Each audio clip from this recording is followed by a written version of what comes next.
Hello दोस्तों, स्वागत है आपका मेरे चैनल कहानी 2.0 में।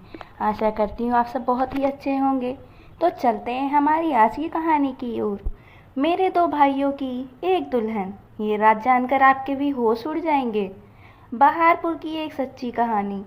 मेरा नाम रोमा है। मैं अपने माता पिता के साथ एक छोटे से गांव में रहती थी और मेरा बचपन एक डरावने सपने जैसा था।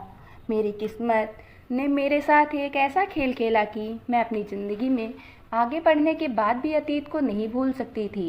मेरे माता पिता कभी नहीं चाहते थे कि मेरी ज़िंदगी बर्बाद हो जाए और मैं अपने ही घर में कैदी बनकर रह जाऊं। इसीलिए मेरी माँ ने मुझे सब लोगों से छुपाकर मेरी बुआ के घर भेज दिया। उनकी कोई भी संतान नहीं थी, इसलिए मेरी बुआ और फूफा ने मुझे अपनी सगी औलाद से भी बढ़कर समझा। मुझे पढ़ाया लिखाया और अपने पैरों पर खड़ा कर दिया। अब मैं शहर में ही एक कंपनी में जॉब कर रही थी। मैं बहुत कम बोलती थी। मुझे लोगों से ज़्यादा घुलना मिलना पसंद नहीं था। मैं सुबह को अपनी जॉब के लिए जाती और शाम को घर वापस आती थी। घर वापस आने के बाद मेरी बुआ मुझे खाना खिलाती और मेरे लिए चाय बनाती थी। फिर हम दोनों बातें करने लगते और बातें करते करते करते कब समय निकल जाता हमें पता ही नहीं चलता था। फिर फूफा जी के ऑफिस से आने का टाइम हो जाता। वह भी जब ऑफिस से घर आते तो मेरे लिए कुछ ना कुछ लेकर आते थे।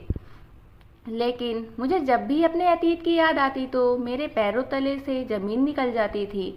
लेकिन बुआ और फूफा जी की मोहब्बत ने मुझे अपने अतीत को भूलने पर मजबूर कर दिया था। अब मैं जब अपनी ज़िंदगी में आगे बढ़ने लगी थी, एक दिन हमारी कंपनी में एक नया मैनेजर आया। वह बहुत है ज़्यादा हैंडसम और स्मार्ट था। ऑफिस की सारी लड़कियां उसके आगे पीछे घूमती रहती थी, लेकिन वह किसी को भी नज़र उठाकर नहीं देखता था। एक दिन मुझे किसी काम से उस मैनेजर की केबिन में जाना पड़ा। मैंने दरवाज़ा खटखटाया। उन्होंने कहा, कौन है, अंदर आ जाइए प्लीज़। मैं घबराई और कहने लगी, सर मेरा नाम रोमा है। आपने मुझे यह फाइल दी थी, लेकिन मुझे इसका पिछला रिकॉर्ड समझ नहीं आ रहा है। क्या आप मेरी हेल्प कर देंगे? उन्होंने कहा, जी जी बिल्कुल, क्यों नहीं, मैं आपको सब कुछ समझा देता हूँ। वह फाइल देखकर मुझे काम समझाने लगे और मैं उनको देखने लगी। मेरी नज़रें उनके ऊपर से हट नहीं रही थी। वह सच में बहुत ज़्यादा हैंडसम थे। इतनी ही देर में उन्होंने चुटकी बजाकर मुझसे कहा, हेलो रोमा, आप किसके ख्यालों में गुम हो गई हैं? मैं अचानक से अपने ख्यालों से बाहर आई और उनसे कहने लगी, जी सर, मुझे सब कुछ समझ आ गया। आप फिक्र ना करें, मैं सारा काम कंप्लीट कर दूंगी। मेरा दिल तो उस दिन से ही मैनेजर विक्रम की मोहब्बत में डूब गया। पर जैसे ही मुझे अपने अतीत की याद आती, मैं डर जाती थी। मैं अपनी बुआ से अपनी हर बात शेयर करती थी। उनके अलावा मेरा कोई और नहीं था, इसीलिए वह मेरी सबसे अच्छी दोस्त भी थी। जब मैंने उन्हें सब कुछ बताया तो वह मुझे समझाने लगी, अब तुम्हारी ज़िंदगी यही है, तुम अपने अतीत को भूल जाओ और अपने जीवन की में आगे बढ़ो। लेकिन मेरे कदम डगमगाने लगते थे। मुझे कुछ भी समझ नहीं आ रहा था। इसी तरह दिन गुजर रहे थे। विक्रम अब मुझ पर बहुत भरोसा करने लगे थे, क्योंकि मैं अपना काम बहुत ईमानदारी से करती थी। वह कंपनी की हर बात मेरे साथ शेयर करने लगे थे। एक दिन मैं उनके केबिन की तरफ जा रही थी। मैं उन्हें देखकर दंग रह गई। वह शायद कुछ सोच रहे थे और दिल ही दिल में मुस्कुरा रहे थे। उनको देखकर मेरी नज़र उन पर ही ठहर गई और मैं भी मुस्कुराने लगी और सोचने लगी कि काश जैसा मैं सोच रही हूँ वैसा ही हो जाए। जो मेरे दिल में है वही उनके दिल में भी हो। मैं वहाँ खड़ी खुद से ही बातें कर रही थी। आज बुआ के यहाँ कुछ मेहमान आ रहे थे। फूफा ने अपने कुछ फ्रेंड्स को बुलाया था। इस वजह से मैं भी आज ऑफिस से जल्दी घर आ गई थी। मैंने आकर देखा तो मेरा मोबाइल नहीं था। बुआ ने मुझसे पूछा कि क्या हुआ, तुम आज परेशान क्यों हो? मैंने उन्हें बताया कि मेरा मोबाइल नहीं दिख रहा है। तो वह मुझसे कहने लगी कि तुम कॉल करके देख लो। मैंने घर के नंबर से कॉल किया तो मेरा फ़ोन किसी ने उठाया। आवाज़ सुनकर मेरा दिल खुश हो गया। मैंने कहा, सर आप? विक्रम ने बताया कि मैं अपना मोबाइल जल्दी में उनके केबिन में ही छोड़ गई थी। वो कहने लगे कि मैंने तुम्हारा मोबाइल अपने पास रख लिया है, तुम कल ऑफिस आओ तो ले लेना। मैंने कहा, ठीक है सर, थैंक यू। वह कहने लगी कि इसमें थैंक यू की कोई बात नहीं है। अगले दिन मैं अपना मोबाइल लेने सर के केबिन में चली गई। उन्होंने मेरे हाथ में मोबाइल के साथ साथ एक लेटर भी दिया। मैं यह देखकर घबरा गई और बिना कुछ कहे जल्दी से उनके केबिन से बाहर आ गई। बाहर आने के बाद मैं अपने काम में लग गई और सोचने लगी कि पता नहीं इस लेटर में क्या है जो उन्होंने मुझे दिया है। जैसे जैसे शाम हुई और जब मैं ऑफिस से घर आई तो मैंने कमरे में आकर वह लेटर पढ़ा। उसको पढ़ने के बाद तो मेरे पसीने छूटने लगे। मैं बहुत ज़्यादा घबरा गई थी। लेटर में तो विक्रम ने अपनी मोहब्बत का इजहार किया था। एक तरफ मुझे खुशी हो रही थी, जैसा मैंने सोचा था वैसा ही हो रहा था। विक्रम भी मुझे पसंद करते थे और दूसरी तरफ मुझे अपने अतीत का भी डर था। इतनी देर में बुआ वहां आ गई। उन्होंने मेरे चेहरे पर परेशानी देख ली। वह मुझसे पूछने लगी, रोमा क्या हुआ, तुम कुछ दिनों से परेशान लग रही हो। मैंने उन्हें बताया कि विक्रम ने मुझे शादी के लिए प्रपोज किया है। तो वह हंसने लगी और कहने लगी कि इतनी सी बात तो है, तुम घबरा क्यों रही हो। मैंने अपनी लड़खड़ाती हुई जुबान से कहा, आपको तो पता है कि मैं शादी कैसे। उन्होंने मेरी बात बीच में ही काट दी और कहने लगी, भगवान ने तुम्हारी किस्मत खोल दी है कि इतने अच्छे लड़के का रिश्ता तुम्हारे पास आया है और तुम इनकार कर रही हो। मैं तुम्हारे फूफा से बात करूंगी, वो जरूर इस रिश्ते के लिए मान जाएंगे। यह कहकर वो वहां से चली गई। लेकिन मुझे कुछ समझ नहीं आ रहा था।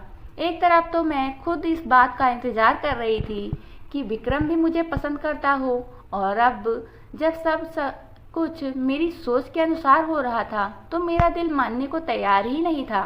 कुछ दिनों बाद विक्रम मेरा हाथ मांगने मेरे घर पर आए। उन्होंने खुद फूफा से हमारी शादी की बात की। कहने लगे कि मैं बहुत शर्मिंदा हूँ कि मुझे खुद अपनी शादी की बात करने आना पड़ा, लेकिन मैं मजबूर हूँ क्योंकि मेरे माता पिता यहाँ नहीं रहते। बुआ और फूफा को तो विक्रम इतना पसंद आया कि उन्होंने फौरन ही शादी के लिए हाँ कर दी। लेकिन मेरे दिल में अभी कहीं ना कहीं एक डर छुपा हुआ था, जिस वजह से मैंने शादी के लिए मना कर दिया। लेकिन बुआ और फूफा ने मेरी कोई बात नहीं सुनी और मुझे समझाकर इस रिश्ते के लिए तैयार कर लिया। अब घर में शादी की शहनाइयाँ बज रही थी और लेकिन मेरा दिल काँप रहा था। सोच रही थी कि कहीं मेरा अतीत विक्रम के सामने आ गया तो।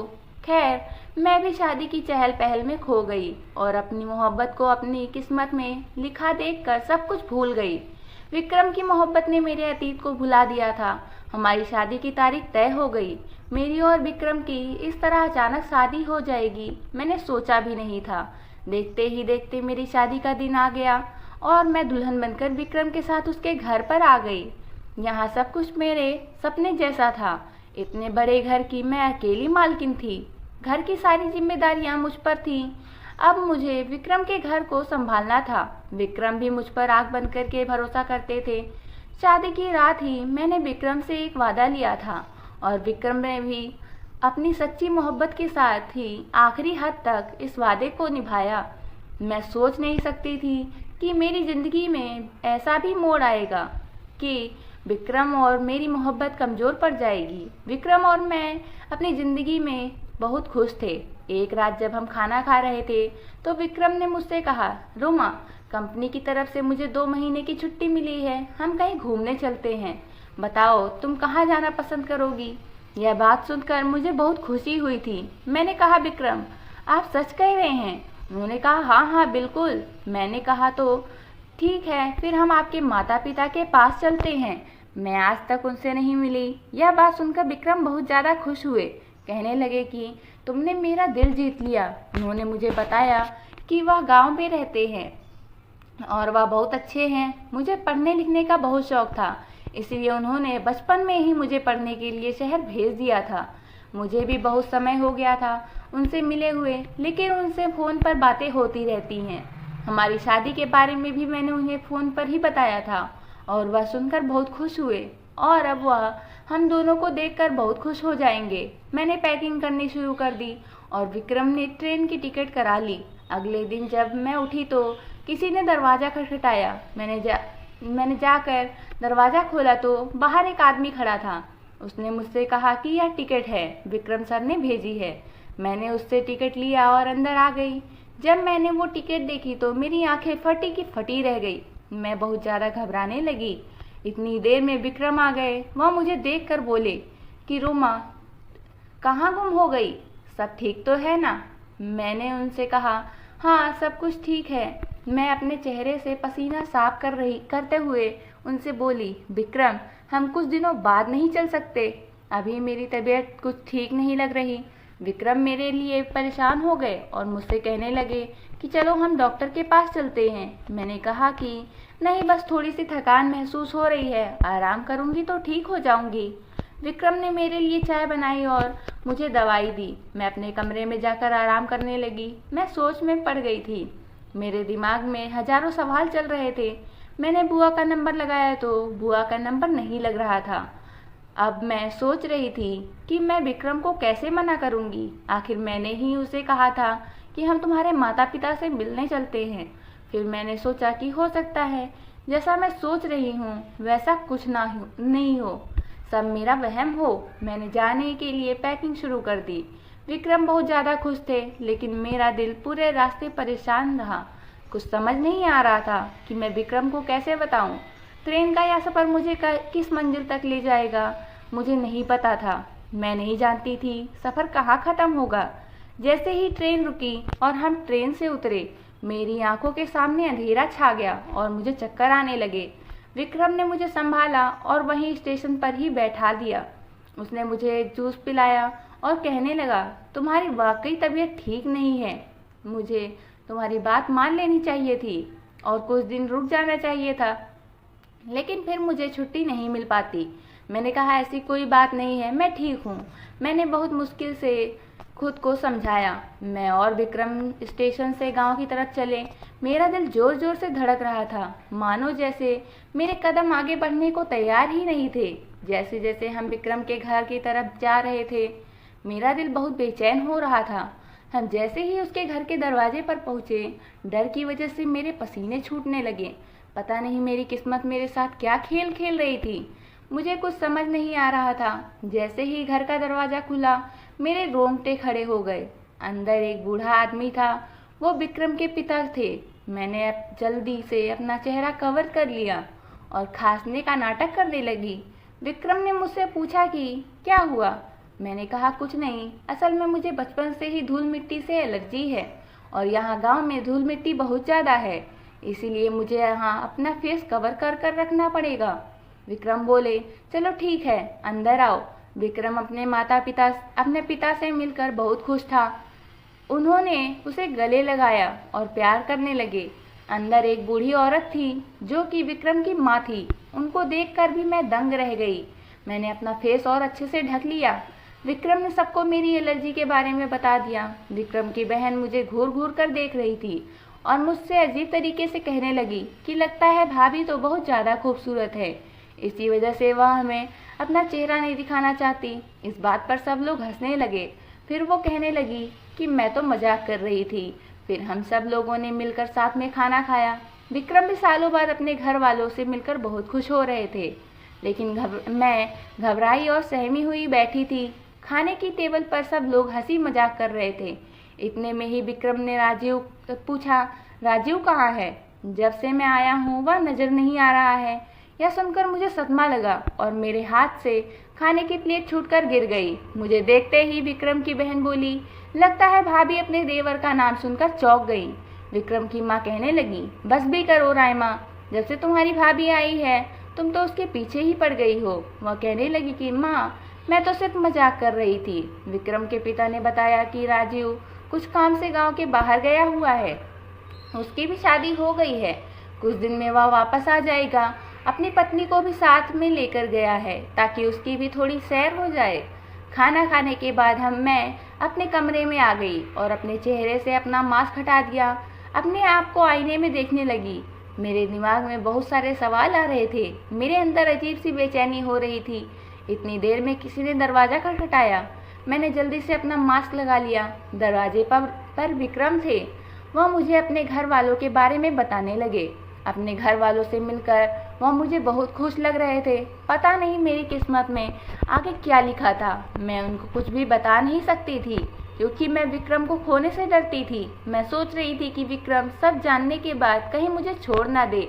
मैं ज़्यादातर अपने कमरे में ही रहती थी और सबको खास कर दिखाती थी ताकि कोई मेरा चेहरा देखने की जिद न करे। राजीव भी आज वापस आने वाला था। यही सोच सोच कर मेरा दिल घबरा रहा था। मैं सदमे में थी।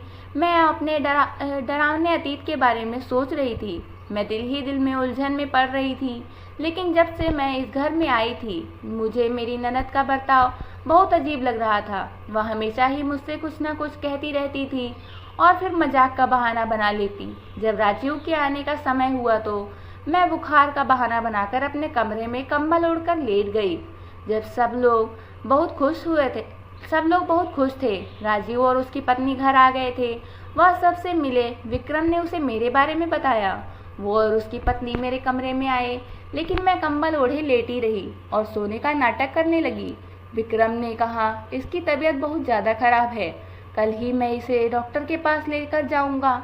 राजीव ने कहा कि कोई बात नहीं, आप भाभी को आराम करने दें, हम भाभी से बाद में मिलेंगे।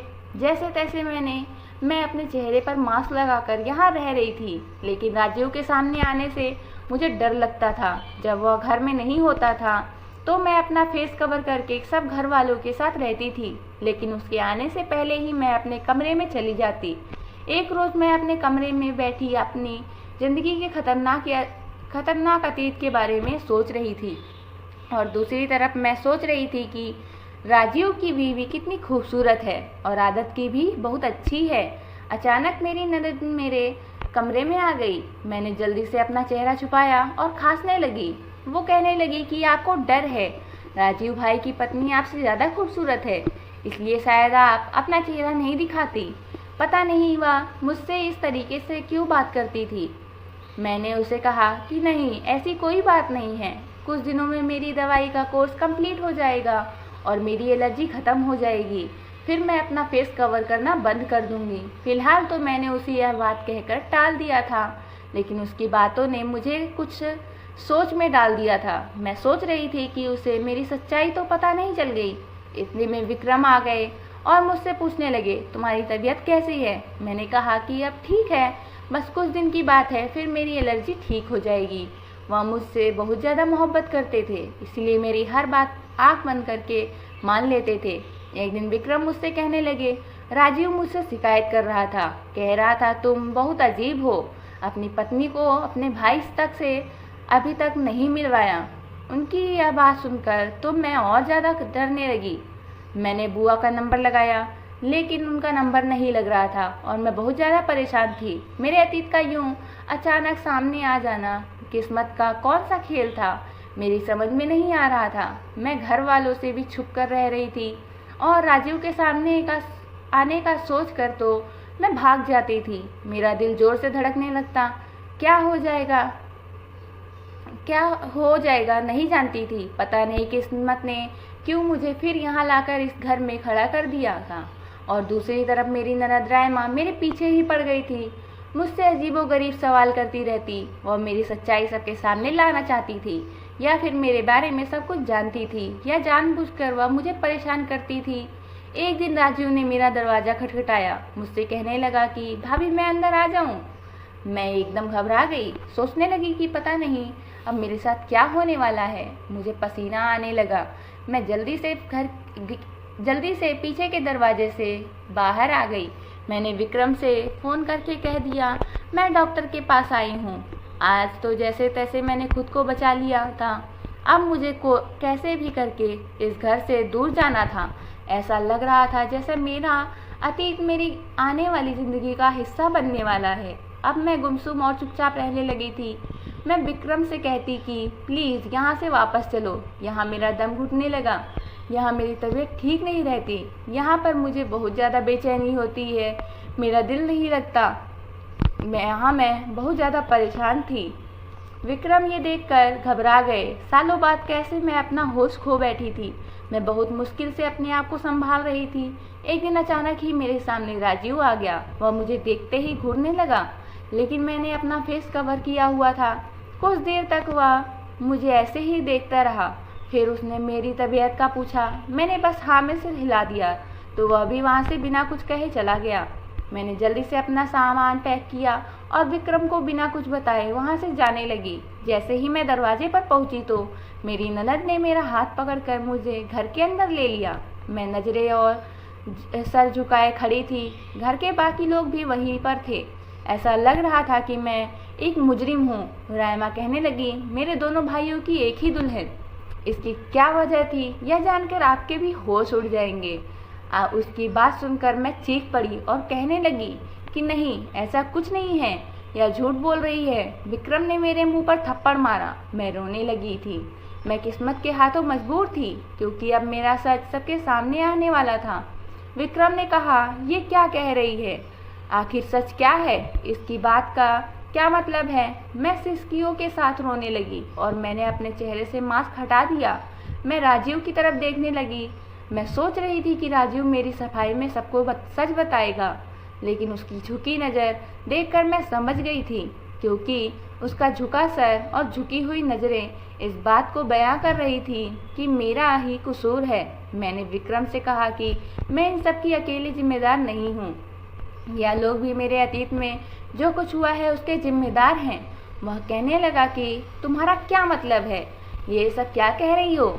आखिर यह सब कुछ क्या चल रहा है? मुझे सच बताएगा? वह एकदम गुस्से में चीख पड़ा। मैं जोर जोर से रोने लगी और सबके आगे हाथ जोड़कर कहने लगी कि प्लीज़ आप मेरी शादी को बचा लो। मेरी गलती सिर्फ इतनी सी है कि मैंने अपने अतीत को भूलकर आगे की ज़िंदगी में कदम रखा और विक्रम से शादी कर ली। मुझे रोता भी लगता हुआ देखकर मेरी सास को मेरे ऊपर तरस आ गया। वह मेरे पास आई और मुझे गले लगाकर दिलासा देने लगी और विक्रम को मेरा सारा सच बताने लगी और कहने लगी कि ये लड़की सच कह रही है। सालों पहले जब हमने तुम्हें शहर भेज दिया था, इस गांव में एक अजीब ही दस्तूर था। माता पिता अपने बच्चों की बचपन में ही शादियां कर देते थे।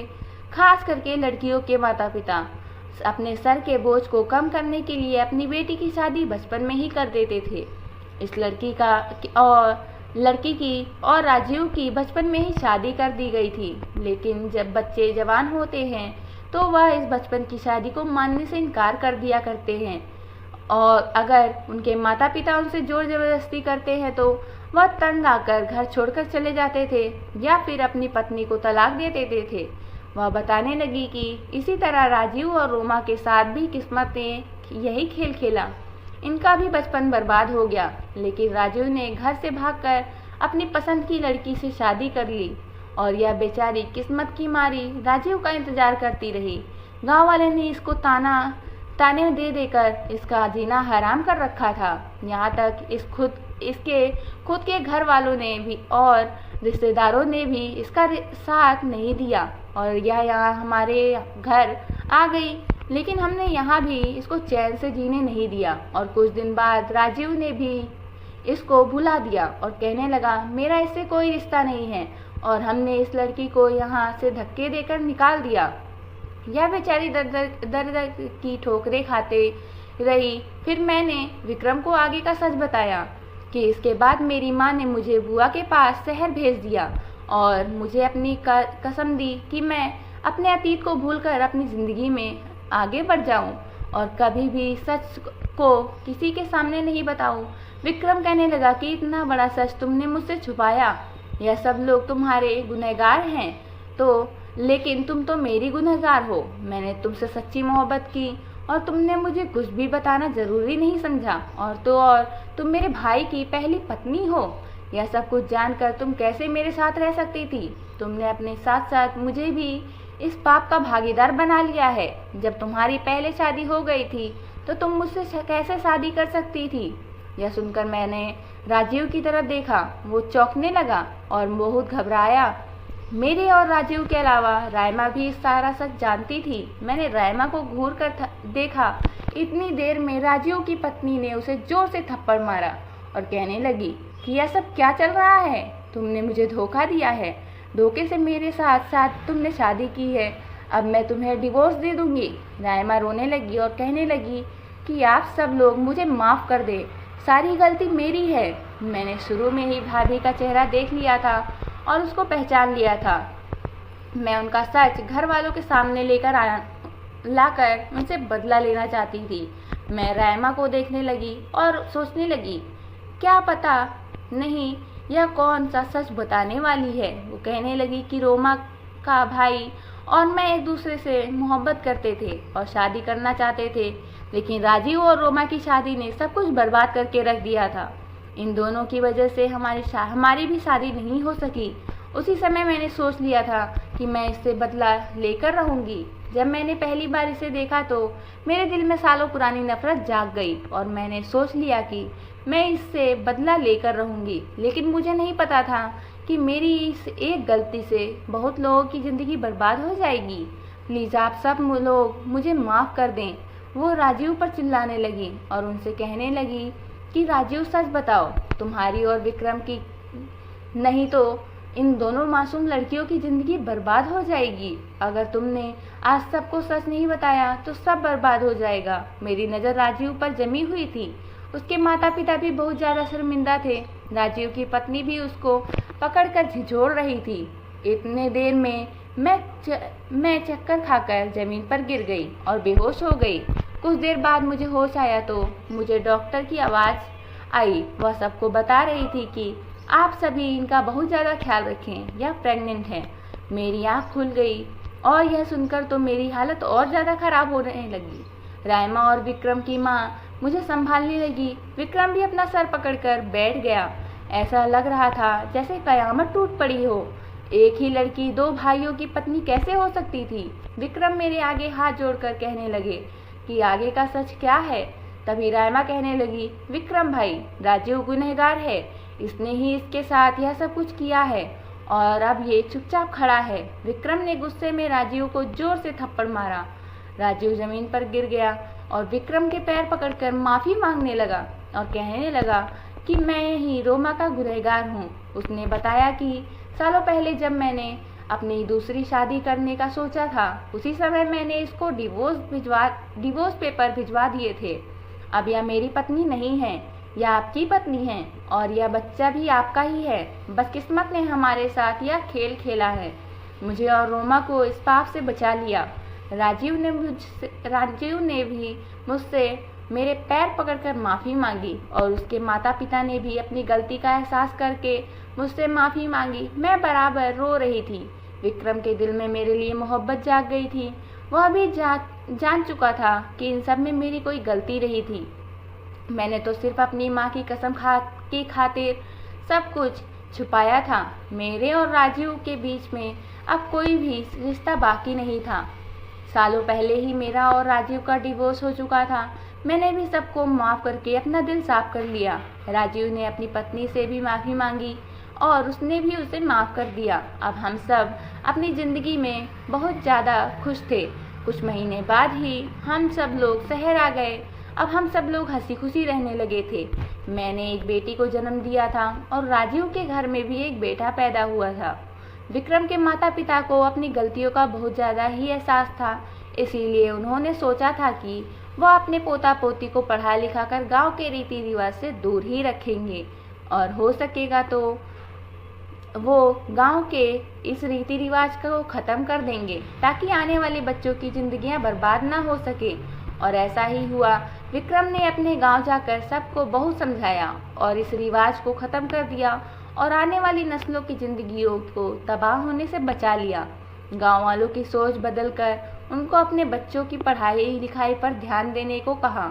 जब हमारे बच्चे बड़े हो गए तो हमने अपने बेटे बेटी को देश से बाहर पढ़ने के लिए भेज दिया। पुराने और दकियानूसी रीति रिवाज इंसान की ज़िंदगी को बर्बाद करके रख देते हैं।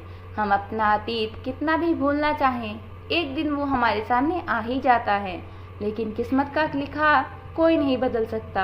आप भी अपनी राय हमें कमेंट करके ज़रूर बताएं क्या सही है। दोस्तों, उम्मीद करती हूँ आपको हमारी कहानी पसंद आई होगी। कहानी पसंद आई है तो वीडियो को लाइक करें, चैनल पर नए हैं तो चैनल को सब्सक्राइब करें और नोटिफिकेशन बेल दबाना ना भूलें। और आगे भी मैं ऐसी ही अच्छी कहानियाँ आप लोगों के बीच लेकर आती रहूँगी। मिलते हैं फिर एक नई कहानी के साथ। धन्यवाद।